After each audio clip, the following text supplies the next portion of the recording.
be the first astronaut out. He went up into orbit over the Earth, and he saw the Earth, the curvature of the Earth. He saw the Earth was round, and he said, "This world, this globe, I must conquer, to become the greatest conqueror on Earth." He set about on his task, and he succeeded. He went from country to country in battle, and wherever he went, either they surrendered or they fell before him. This dream he had as a child yet, and he continued to pursue this dream until he fulfilled it.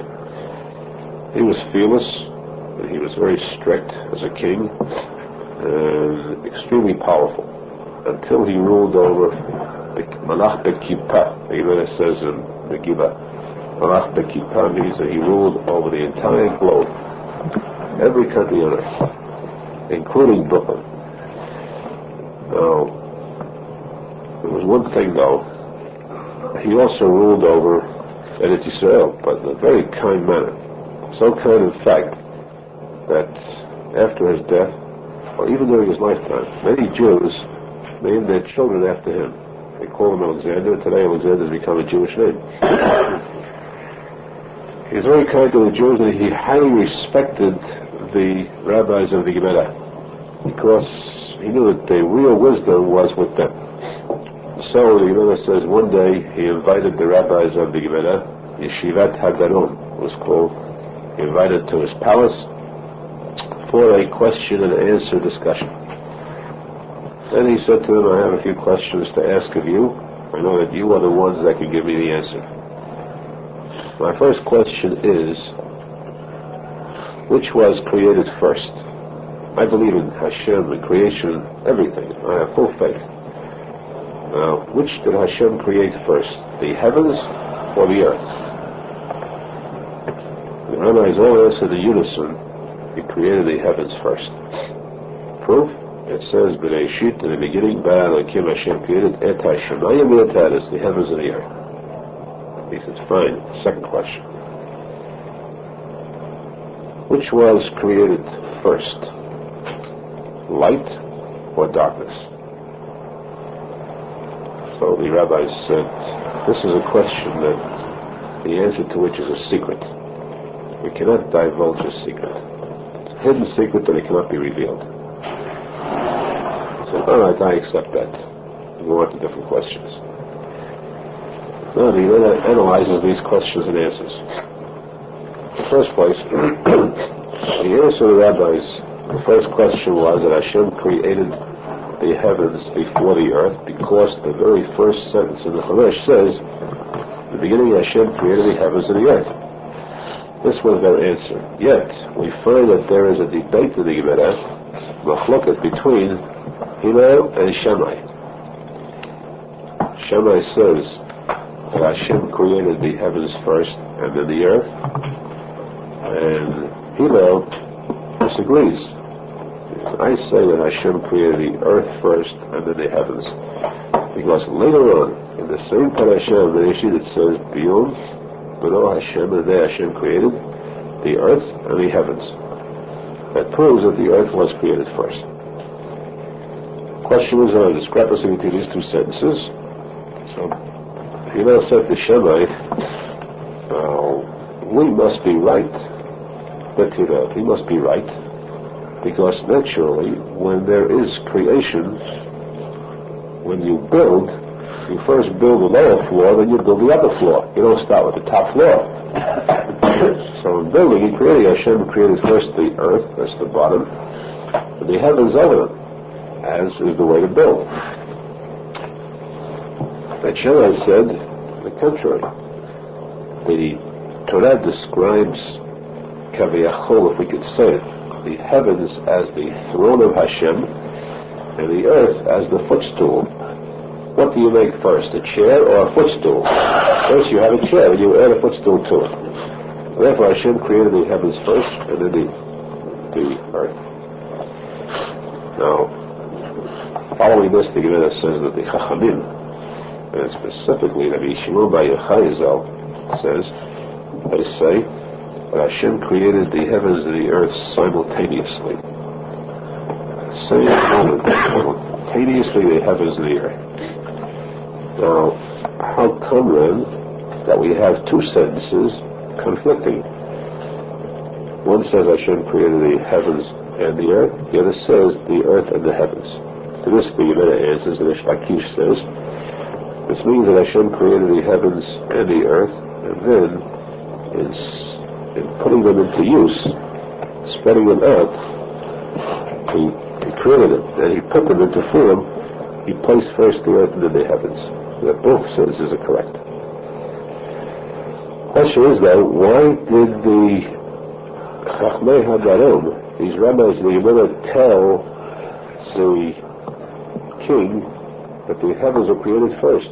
Why do they pick on an opinion of Bet Shammai and not Bet Hillel? Why do they pick on an opinion that's against the majority? The answer is because they wanted to show the wonders of Hashem. To say that Hashem created the earth first and then the heavens, that he would say is a natural way. You build the lower floor than the upper floor. They wanted to show Hashem is different. He does things that are marvels. Pella. He can build the top floor, suspend it, and then build the bottom floor to it. You should have Chachamim said like Hashem made when he's in country. In the Gemara, Chayyah says the Chachamim. The Midrash says Arizal, which means they were in unison agreement. So the answer why they stated this was to show the king the marvels of Hashem's creation. That's the first item. The second item is where the Gemara goes in strong, powerful force. The Gemara asks, why did the Chachamim say to Alexander the Great, the question of which is created first, light or darkness, is a secret? Who says it's a secret? Anybody knows that. Any child knows that. Hello, Gemara. You want to take over? Any child knows. Hello, Gemara. You all knows in the pasuk.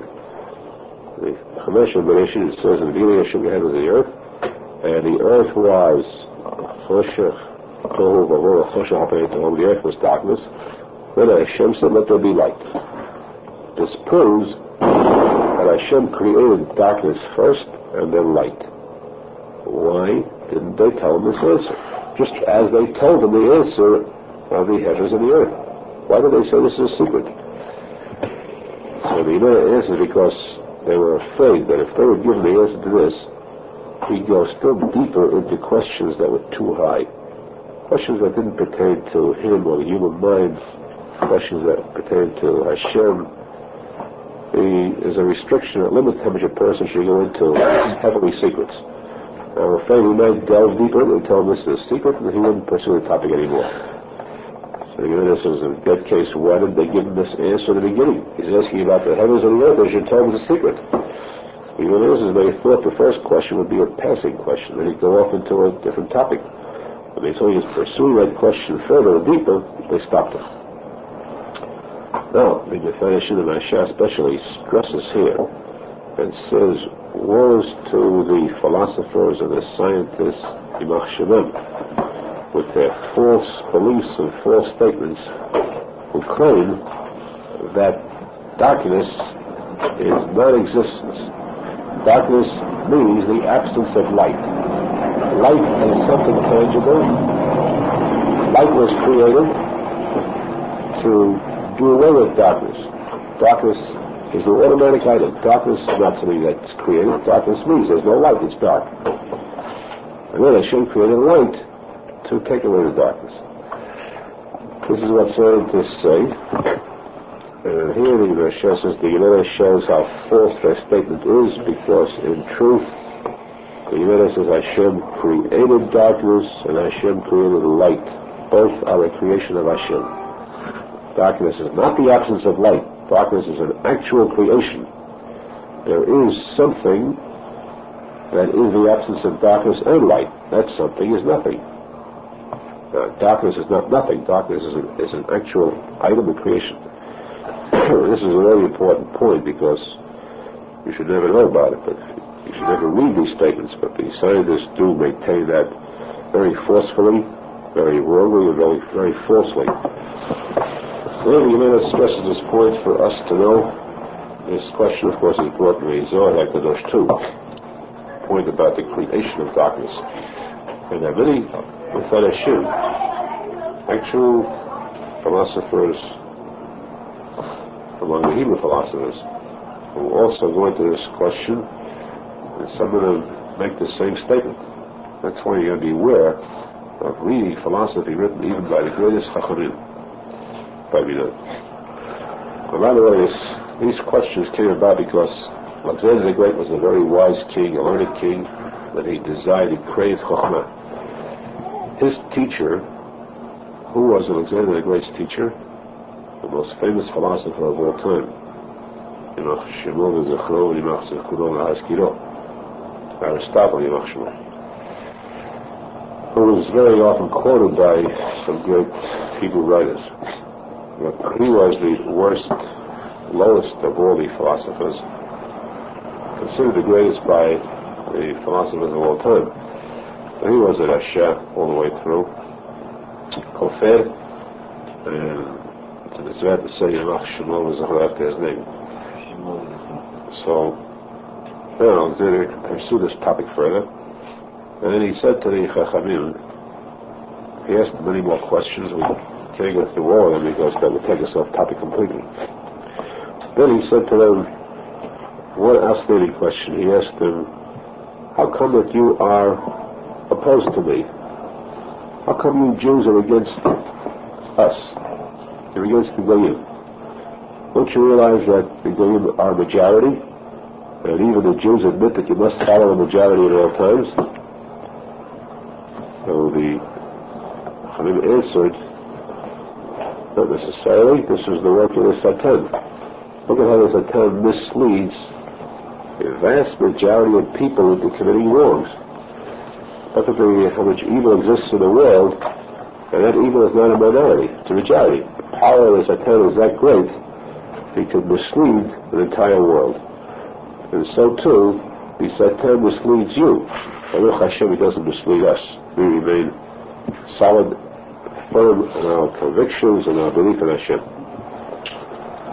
He said to them, look, if I wanted to as king, I could put you all to death right now. So they said to him, it's true, as king you could. But we know that you wouldn't because we believe you are a very honest king. Before we came here, you told us that we should come to answer your questions and we'd be safe, regardless of what we said. So we have faith and trust in you. He said, in that case then, I hereby give each one of you a special garment of very purple satin and a gold collar, special solid gold collar for each one as a symbol of favor to the king. Now that you have this reward, he said, I have one more question to ask of you, and this question I demand an answer to. I have conquered the whole world. I am not satisfied, because I know there is still a section in this world that has not yet been conquered, and I will not rest until I have completed my conquest. That section is in Africa, where the 10 lost tribes are. I want to conquer that section too. So they said to him, it's impossible to get there, and you have to forget about it. He said, well, if I called you down here, this is the reason I called you. I didn't call you to get the answer, it's impossible. I called you to give me the answer, and I will not settle for any modesty on your part, or any refusal for any reason. This point I insist upon. You are wise, you have all the answers. I must have the answer to this question. Tell me how to get to the 10 lost tribes. He insisted, so they had to tell him. So they said, well, you can't get there because there are mountains blocking it. These mountains are called the Harei Choshech, mountains of darkness. They're complete, solid, pitch-black mountains.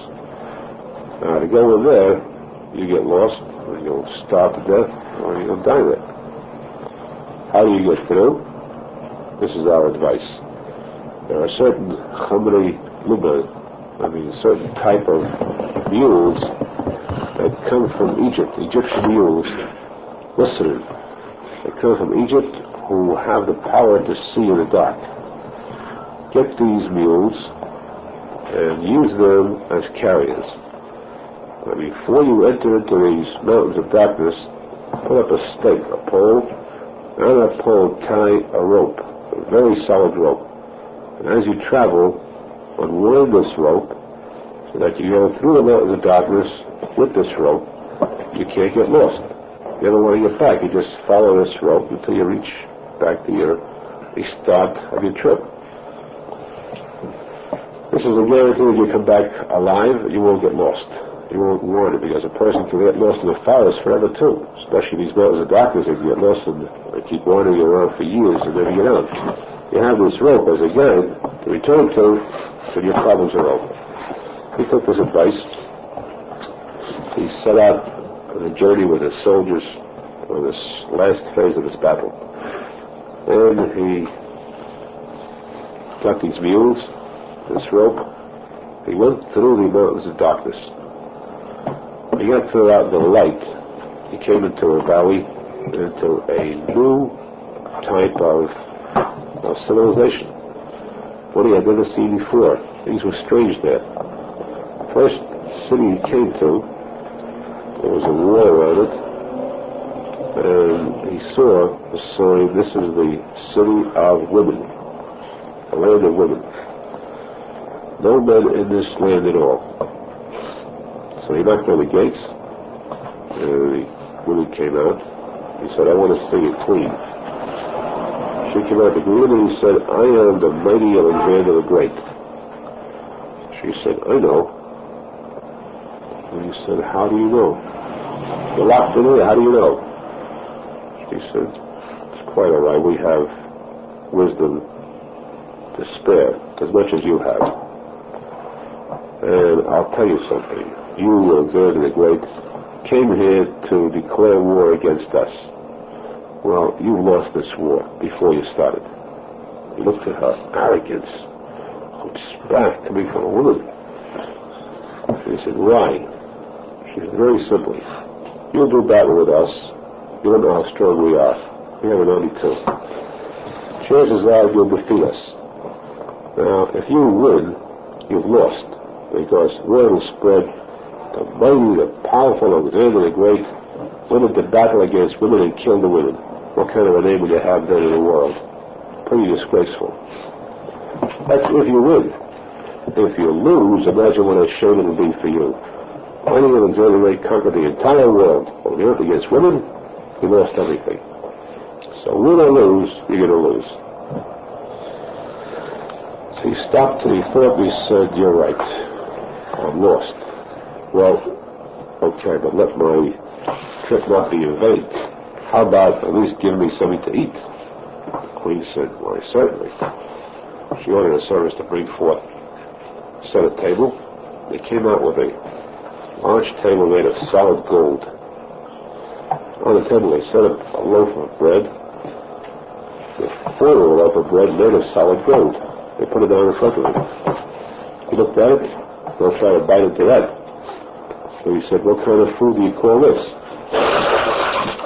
She said, that's what you came for, I'm sure. You didn't come here to eat bread. You came to get something. To get gold. So that's the food you came for. So he walked out and he said, I, Alexander the Great, have been outwitted by women. And he left it. And he went on further to discover further mysteries of this section. And he came to another land. The king of that land came out to greet him, and he said, what's the purpose of your arrival here? You want food? We'll give you some food. We have tables and bread. So he said, oh no. I didn't... See, you all have the same idea, he said. Sort of a conspiracy you're expecting me. Tables and bread made of gold, no doubt. The king said, well, naturally. He said, I didn't come for that. I came to find out how you function. I want to see how your laws work in this country. What do the 10 lost tribes do now as far as the Constitution is concerned? How do you conduct your laws? In other words, I'd like to see a court trial. The king said, Fadal, come and watch the court is in session now. He said, who's the judge? He said, I am, the king and the judge at the same time. So anyway, he said, fine, I'd like to be a spectator. Let me sit at your side and watch how you decide these trials. He said, all right, there's a case coming in right now. Two men walked in. The king said to the first man, what's your claim? Well, Your Majesty, I bought a field from this second man, and I paid him cash for it. And he said, yes. What's the problem? He said, well, yesterday I was digging in that field, and I dug up a chest. I opened the chest and I found a very expensive diamond in it. This diamond is so expensive it's worth 100 times more than the price of the whole field. The king said, well, my claim is that I want to give this diamond back to him. Because I bought the field, I didn't buy the diamond. I paid him for the field and not the diamond. He said, that's your claim. What's the second man say? I don't want it. The second man said, Your Honor, Majesty, I'm sorry. When I sold the field, my mind was to sell the whole field, no matter what it is.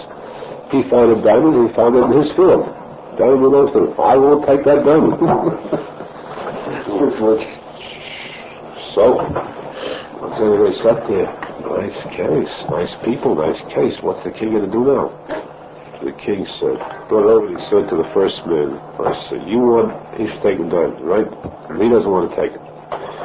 And the second man refuses to take the diamond. All right? He said to the first man, tell me, do you have a son? Young man, a son? He said, yes, I do. He said to the second man, do you have a daughter? Yes, I do, Your Honor.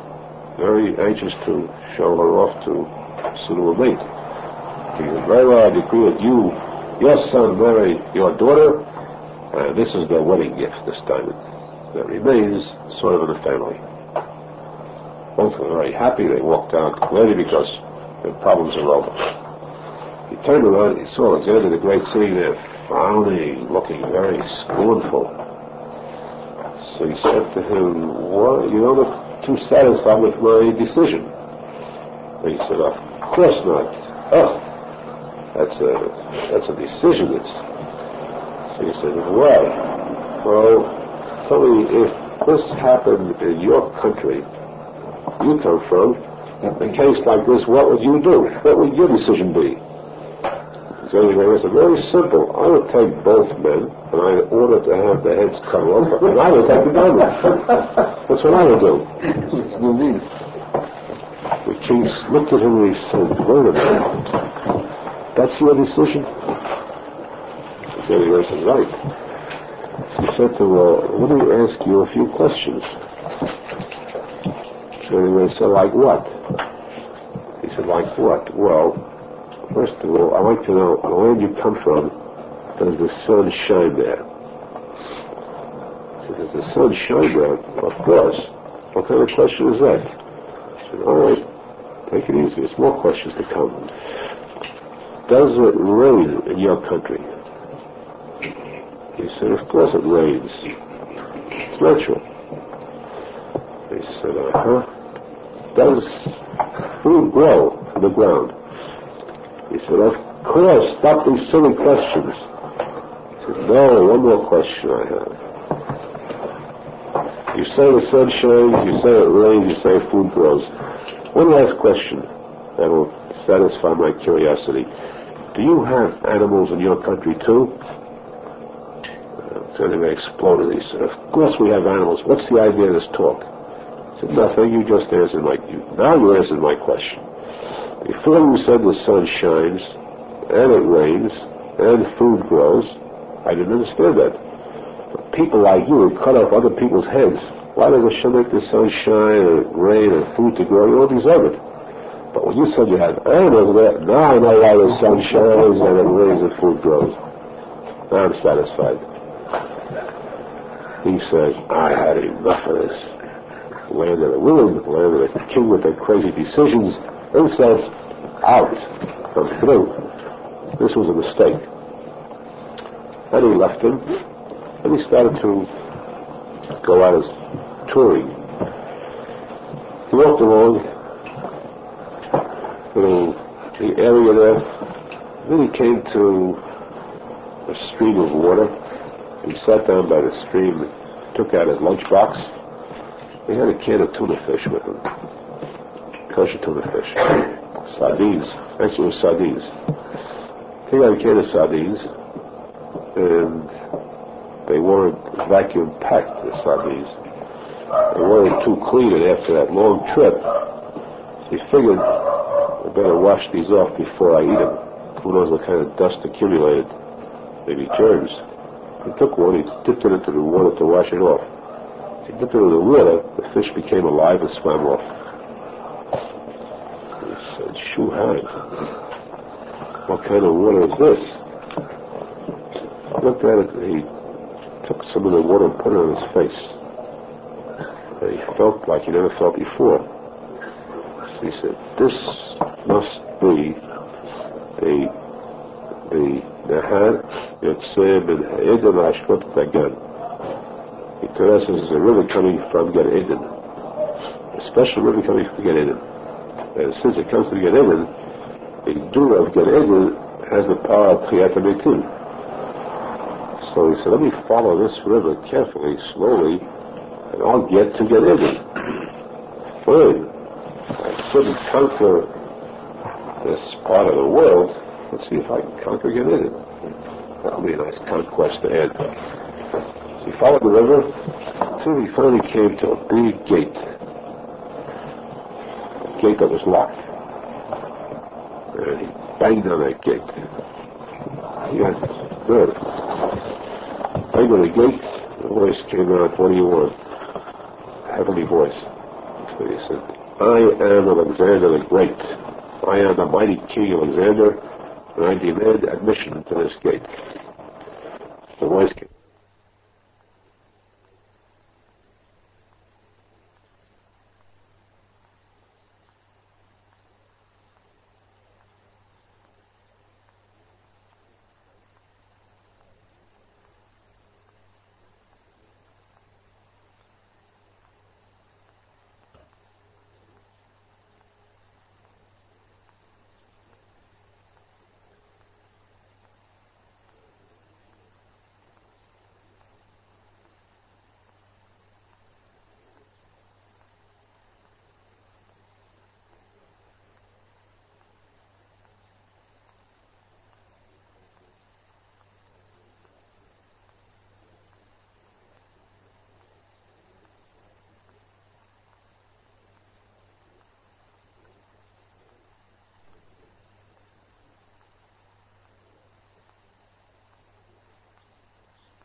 put a few carrots in.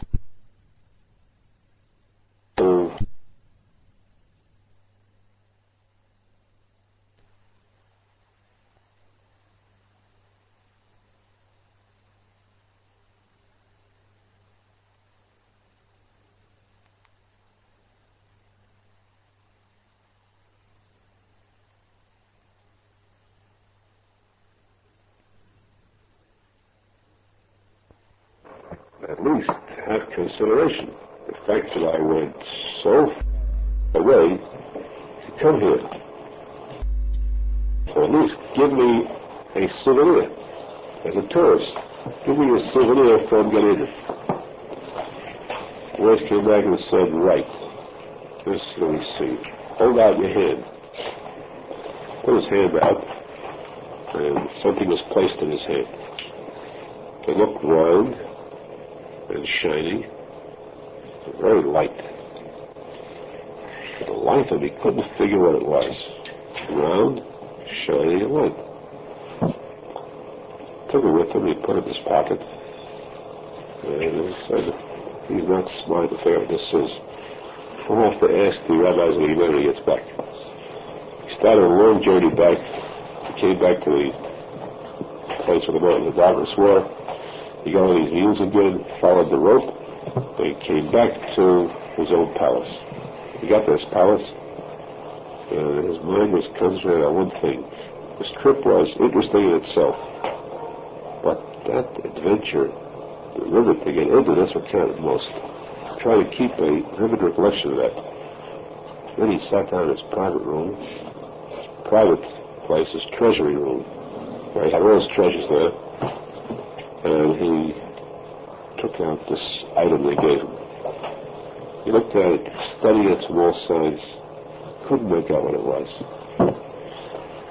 And he said, let me see, if this is from Gan Eden, it must be valuable.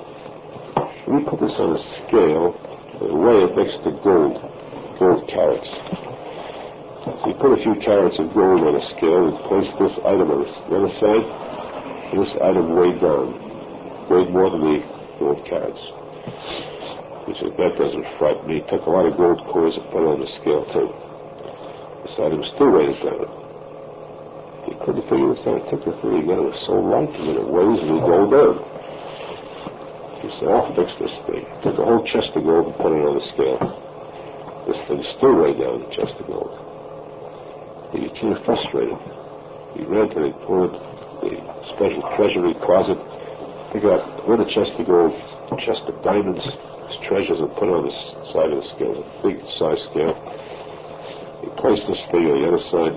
This thing weighed down everything. He took all the treasures he had, put it on the scale. This thing still weighed down the treasures. Now I've got to find out what this is. He went back to his palace,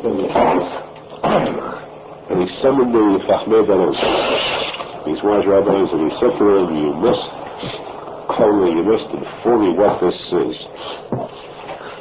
And they said, where did you get it? He said, I went to get it that one day. So that's a sign of a tzadik. Because even to reach the gates of Gan Eden, you have to be a tzadik. A good king. But he said, what did they give me? So they said, they gave you a good, strong lesson. I said, why? What is this? So what they gave you is simply a human eye. So a human eye? What's special about that? I said, well, the average human eye, and your eye is no better than the average. A human eye, no matter how much treasure it sees, is never satisfied. Add more treasures, it wants more. Person earns $100, he's not satisfied. He wants 200. He says 200 will be enough. If he earns 200, he now says he wants 400. You were just satisfied with 200 before you had it. So when he goes on and he earns the 400, he needs now that much more. He's missing now 400. Before he's missing only 200, now he's missing 400. If he makes $1 million, he needs a second million. He's missing that much more now. As much money as he earns, instead of having more, he's missing more to what he feels he needs. So the human eye is never satisfied until death. And he said, I don't believe you. This is the human eyes. There's some kind of a gadget here that weighs this thing down. Prove that this is the human eye. They said, what did we just tell you? Human eye is not satisfied until what? Until death. Person dies, then the eye seeks no more. What happens when a person dies? He's buried. Bury him, put the earth on top of him, and it's finished. The eye doesn't see anymore. Take this little thing you're holding and put a little drop of dirt on top of it and see what happens. He did it, and there was no more. He lost its whole power. Didn't weigh any more than the actual weight. They said that this teaches you that when it says in Pirkei Avot, 3 questions, at least the 3 questions he asked him too. First question he asked was, who is considered a wise man? What do you consider wisdom? One who has a lot of knowledge? One who has learned a lot of philosophy, lahavdil? Or one who has learned lahavdil a lot of Torah? And if so, how much Torah is necessary to know before a person can be considered a chacham? At which point? When you learn a whole Gemara? When you learn 10 Gemara? When you learn 60? When you learn Midrash? Which point is a person considered a chacham? Or is a chacham one who is wise enough to conquer like the Torah? Am I a chacham? They said a chacham is not one who has conquered and not one who has learned a lot. A chacham is one who looks ahead to the future. Before he does anything, he first thinks about what this will result in. Can I do this act? It's very profitable now. If I steal this money, I'll have a lot of money now to cover my expenses and to enjoy myself. That's the fool who sees only now. The chacham is one who looks ahead to the future. Now it doesn't count, but in the future I'm going to be pursued by the authorities. I'll be harassed, I'll have to flee, I'll have to become a refugee, try to escape the law. My conscience is going to hurt me, and then in addition to that, I'm going to have to stand trial and judgment in heaven for having stolen. So looking ahead to the future, I see this does not pay, and therefore I will not steal this money. So who is wise now?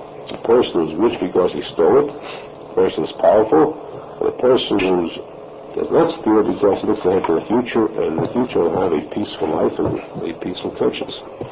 That person is wise who looks ahead to the future. Second question was, which person is considered wealthy? What does wealth consist of? How can we judge a person being wealthy? Does wealth mean that a person has $1 million, otherwise he's not wealthy? Or is it $100,000, or is it $50,000? Or is $10,000 also wealthy? At which point is a person moved from the transition point between poverty or mediocrity and wealth?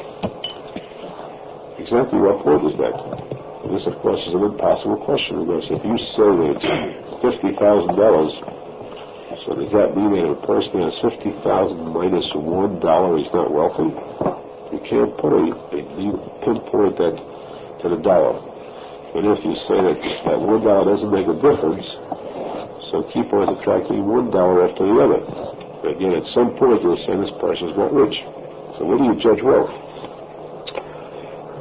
In other words, who is wealthy? One who has so much that he's conquered and has land and castles like myself. I am the wealthy one. So he said to the great, you're not the wealthy one, because the wealthy one is only that person who is completely satisfied with what he has. Then he's wealthy. He reaches a point where he says, I have enough. That person is rich, whether that much is 1,000 or 2,000 or 2 million. But he's reached the point where he says, I have enough, I don't want more. And you have the whole world in your grasp, and you're poor. The proof is that you're not satisfied. You want to go out and conquer more. So, wealthy you are not either. Third question was, who is considered a powerful man? Which person is powerful? His power consists of physical power, where he could lift a lot, or where he could individually battle against 10 men, or a conqueror, or he can conquer vast areas. Who is more powerful than myself, he said. Look, you men, king has conquered as much as I've done with such heroism. And he said, powerful you are not. Because the true power is the power of self-control. To do battle physically is no trick. A person is born with additional strength, a lot of strength. Does that mean he's strong? He's no different than a mule. A mule can carry a lot more than 10 humans combined. This is a human animal. Or a person is born without much sense as far as noting or recognizing imminent danger, so he'll go right into the thick of battle, and with dangerous spots with heroism. And yet this person is a fool, because if he's lucky he'll come out alive, if not he'll be killed there. This is not power, and your conquering other countries too is not power. That's greed. Power is only that person who can do battle not against another person, or against the country, or against the people, but against his own evil will in himself, within himself. To do battle with himself, self-control, to control his own self, that's the strongest person. It's the greatest battle in life. When you yourself want something, and it's wrong, and you have the power to give yourself that pleasure, that evil pleasure, and despite the fact that you're able to take it, you control yourself, you overpower your own inner evil desire, that takes real strength, real power. Real gibor is one who controls his yitzhara. This is the part that you haven't got either. And despite this criticism of himself, he accepted it, he admired their words, and he said, no, I know that these 3 items pointed out to me by heaven itself, that gift of Yonatan.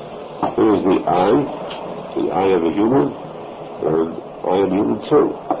I was never completely satisfied, I filled with greed, that he achieved so much power, so much wealth, and yet he went out to get more. This was his lesson, and he accepted this lesson, and he began to do tremendous favors to the Jews. Now, in his beginning, of course, the Gemara says his first recognition of the Jews was that he went about conquering the world. And then the time came, and he said the supreme victory is when a country can conquer Jerusalem, Yerushalmi. Every one of the Crusaders, all the great conquerors went for Yerushalmi. That's the center of the world. So Alexander the Great, leading his vast army, went out marching on Yerushalmi. And his soldiers were all very brave too with him. His generals, he was riding on his white horse leading the army. He was fierce, he was staying in the background like his generals. He went out front like his Roman officers. And leading them, coming towards Yerushalmi, he saw someone on horseback coming towards him, a man with a white beard. When he saw him, he jumped off his horse and he bowed before him. And his generals looked at him. What are you doing? This is a Jew. How do you get off your horse to a plain man to bow before him? You've taken over kings, powerful kings. This one coming to him was Shimon tzadik. How many here visited the cave of Shimon tzadik in Yerushalmi? You know? Where was this? Where was it? Where? See how you describe how you get there. You take the road on the right, you walk down a little ways, you turn left, you come to a little hill down, you turn right again onto a field, then there's a cave. Walk into that cave, you go down a few steps, and it looks just like the cave of Yonei Balanes. So you think you were in that cave. Exactly. Built the same way. You have fruit, but it's a little bit larger than we used to have in the yen. It's like a piece of it.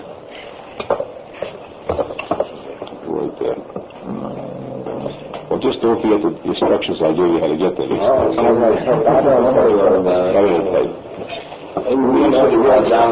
Which way going where to where? The place you got to get there. Go in the car, you drive to the airport, you get on the plane, and 10 hours later you get the thing, taxi, and you know the place. You want to take over? Come and show me. Come and show me. Bye. Me. Shimon said me. Me. Who have you have me? And if you take, if you take the Aliyah, first, second, third, fourth, fifth, sixth, seventh on Shabbat, and Maftir, and them all together, each one gets a certain amount of sechar, reward. There's one person who goes up and gets the reward equals to all combined. And that's the one who holds a Sefer Torah for others to see. Only carries a Sefer Torah.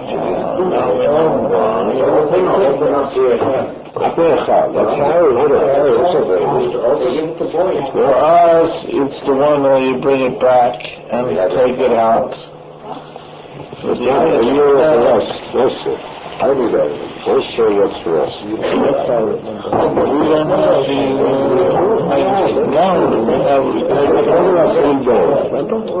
holds it open. The one holds it open. No, if he's the one that brings it from the inside, brings it back. Right, the one that brings it to the Echal, and brings it back, that one gets the sechar, the reward equals to all those who go to the Torah. Now sometimes on Shabbat you have Chatan and Bar Mitzvah. Yeah, we give it. And they're divided up into more than 7, 20, 12. But everyone else looks at Mitzvah. The one who carries a Sefer Torah gets equal to all 12 combined. Now, this was only 12 and 12. Talking about the one who carries this. I went up and what is this serving for? What is this? Sit down and let it go back. Like to do, right? Well, 11 guys, what do they know? But how about the 11 guys in the class? I want a special... To open a account? That's also the thing. It doesn't compare to going up to an Aliyah. That's what I say. See, you may say there are people who are under the impression that this is important, that's important. They don't know. The Gemara tells us. Well, today you go to the Knesset, you ask a lot of people there which is the most important. Very few know this. But this is in the Gemara in page 32 of the Gemara. You want to pay attention. You need to pay attention.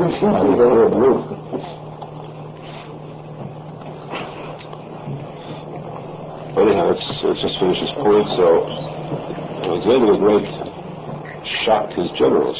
Why do you get up and bow to this old man? So he said to them, why I get up and bow to this old man? Because this is the first time I've seen him. So, well, all my life, whenever I go into battle, I had a dream before. I saw an old man tell me, you're going to win. And with that, I had the confidence that I'm going to win this battle. This is the first time I've seen that dream as a true one. This is the one that tells me this. This was Shimon Tzadik, who was the leader of the rabbis at that time. And so therefore, he showed him the great kavod, the great honor. And that's why he was so kind to the Jews in Israel, that he allowed them to keep the Bet HaMikdash. He allowed them to have their own kingdom, their own king, everything. That's why the rabbis considered him so highly. They blessed him. And it seems obvious that Alexander the Great must have, doesn't say it clearly, he must have converted. He must have lived as a Jew. Shabbat last because surely he got that in it. That's why too we have Alexander as an important Hebrew name. Why is it Shula got Canadian? He must have struggled in it. He came to the gates of Canada, he could never have gotten... Oh, in there with the idols? He would never have gotten there. Which Lord Ashak can get that the cost of it. This was definitely a sign. Before he went to Yerushalmi. Oh. Is it after he went to Yerushalmi? Well, the story when he met the rabbis of Arizal, this whole discussion was way afterwards. Naturally, this is when he conquered everything already. He wanted to finish off his conquest of the world. You said that he was much in Jews. The point is that there are many midrashim. They talk about his wife and whatever. Really right now. There are many cases that discuss the 10 lost tribes, and this will sound strange too. Many opinions about them. And these opinions, you speak to some rabbis, they'll tell you we're right because we have the Gemara to prove we're right. And when they show you the Gemara, you'll be stumped. But it does say that in the Gemara. The Gemara says, for example, a very surprising statement. To show that we know also these statements. The Gemara says that today, one opinion of the Gemara. It's one rabbi who says that today, if a Jewish woman marries a goy, then she must have a divorce from him. Now, by right, a Jew and a goy could never get married. It can never take effect. There's no marriage. It's just an illegal relationship. It cannot be such a thing as a Jew marrying a goy. Chas Hashem, it doesn't match. You can't have a human and an animal cannot get married. And this rabbi says that she requires a divorce because we are in safek, we are in doubt. Maybe this is one of the 10 lost tribe Jews who mingled and assimilated with the Goyim, and it's still a Jew. Which would prove, need to get because of safek, a doubt. Maybe this is not a Goyim, it's one of the 10 lost tribes. Which would prove, would seem to prove, the 10 lost tribes are not in Africa, they're mixed up with the Goyim, and they are far different than what the story we just told. So pure and so holy and so characteristics. Of course, the halacha is that a Jew who marries a goy, chas v'shalom, does not require a get. That's not the law. Now, I just gave you one example. There are a number of examples in the Gemara which would seem to imply that the 10 lost tribes are somewhere in the world. There are some opinions that the 10 lost tribes came back, Yemiyane brought them back, there's such a sentence too, and they mingled with the 2 tribes, they got mixed with them, and today you have actually the 10 lost tribes within the ranks of the Jews. We don't know who they are, so they're sort of lost, their identity is lost. Opinions like that. I'm just telling you this so that you'll be fortified with this knowledge that such opinions do exist. If a person tells you this, don't be frightened, or you don't feel lost for an answer. Telling you in advance, this is what people will tell you because why will they say this? Why will they say this? Same reason as always. Because the ones who say this will say, you know to take the words of the Gemara literally, has to show the way they say, they mark this idea. We say that the words of the Gemara are the words of Hashem. They are literal. These other statements of the Gemara are statements brought here and there in reference to the discussion of halacha. But the literal statement about where the 10 lost tribes are today, this is in the Gemara, in Bavly, it is in the Yerushalmi. Where is Yerushalmi? You know where? Which Gemara? Gemara, you word. Right, what page? He's speaking which Gemara. That's what you read. He's supposed to say that in the Shabbat. Which Torah did you use over in which page? See what? Second page again. See what? Yerushalmi, I said, not Bavly. You ran Yerushalmi? The Gemara Yerushalmi. You ran Yerushalmi? Of course, the story, you never held the Sefer in your life. In Bavly, it's a different Gemara entirely, but in Yerushalmi, it's in the family, it's the story of Alexander the Great going to this place. It's also in Medrash Rabbah in Bereshit, Medrash Rabbah in Vayikra. Bereshit chapter 33. And you can have chapter 27. No, you launched it. No way, this chapter is a big dash. Maybe the Shabbat and Shabbat. Right. What did you got Mondays and Thursdays? Let's get it around. Chapter is saying that you get Mondays and Thursdays, you have 3 things going on here. 8 people, one that carries the Torah goes to sell it for all 3 combined. One more thing, I want to add this English. Arizal, Yaakov says, I once mentioned this in the Yaakov says that the laws of reading the Torah, the laws of calling up the people to the Torah, you will have all that hidden in the Shema Yisrael, that sentence. Shema Yisrael Hashem Elokeinu Hashem Echad teaches us all the laws of reading the Torah. On weekdays, on a Chodesh, on Yom Tov, on Kippur, on Shabbat, everything is found in Shema Yisrael. In that one sentence only. Any child could know that, so what do you say, children? Now what burns me up is that I won't sell it to you, so I don't remember it. Well, I won't sell it to you. Each day, each time, is filled in the Shema Yisrael. The Yaakov says the word Shema has 3 letters. This stands for the most usual common, that's Mondays, Thursdays, fast days, and Shabbat to Mincha. 3 people go up. The second word is Yisrael. It has 5 letters. Third word Hashem has 4 letters. 5 letters stands for Yom Tov, when you have 5 people having Aliyah. The third word Hashem, K, 4, that goes for the Chodesh and Chol HaMoed. The fourth word is Elokeinu, has 6 letters. That goes for once a year you have 6 on Yom Kippur. For Shabbat you have Hashem Echad. 7 letters, Hashem Echad. 4 and 3. That's for Shabbat. The Yaakov says in the Sefer Kabbalah Arizal.